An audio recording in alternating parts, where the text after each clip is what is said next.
নমস্কার দর্শক বন্ধুগণ, আপনারা দেখছেন টিভি সকাল ইউটিউব চ্যানেল। প্রথমেই আপনাদেরকে আমরা জানিয়ে রাখি, বঙ্গের রাজ্য রাজনীতিতেই দিলীপ ঘোষকে নিয়ে চর্চা হচ্ছে সোশ্যাল মিডিয়ায়। তৃণমূলের পুরাতন কর্মীর সমর্থক বলছে দিলীপ ঘোষ 21শে জুলাইয়ের মঞ্চে তৃণমূল নেত্রীর হাত ধরে বিজেপিতে যোগদান করতে পারেন, এমনটাই সূত্র মারফত খবর। সম্ভবত আসলে কিন্তু নয়, কিন্তু সেটাই যদি তাই হয় তাহলে রাজ্য রাজনীতিতে তৃণমূলের গড় নামে পরিচিত হবে। আর সেই গড় দিলীপ ঘোষ যেতেই পারেন কি পারেন না সেটা তার ব্যক্তিগত ব্যাপার। আমরা দেখেছিলাম বাবুল সুপ্রিয় বিজেপি ছেড়ে তৃণমূলে যোগদান করেছিলেন।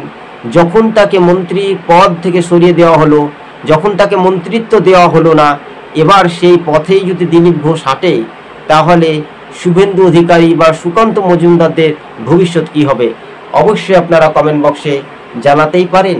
কিন্তু রাজ্য রাজনীতির বিষয়টা খুবই ভালো করে মনোযোগ দিয়ে শুনে রাখবেন।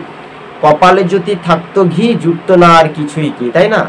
বিষয়টা হচ্ছে এটাই, অর্থাৎ বঙ্গের রাজনীতি কেমন হতে পারে, 26-এর বিধানসভায় 21-এর প্রতিফলন ঘটবে কি তাদের যে অর্থাৎ 21শে জুলাইয়ের মঞ্চে, সেটা কতটা স্পষ্ট হবে। আমরা বিগত দিন থেকে দেখেছিলাম দিলীপ ঘোষকে স্বাগত জানাচ্ছে তৃণমূলের সমর্থকরা, আর সেটাই আগামী দিনের ভবিষ্যৎবাণী কি হতে পারে আজকের প্রতিবেদন আপনাদের সঙ্গে তুলে ধরেছি দর্শক বন্ধুগণ।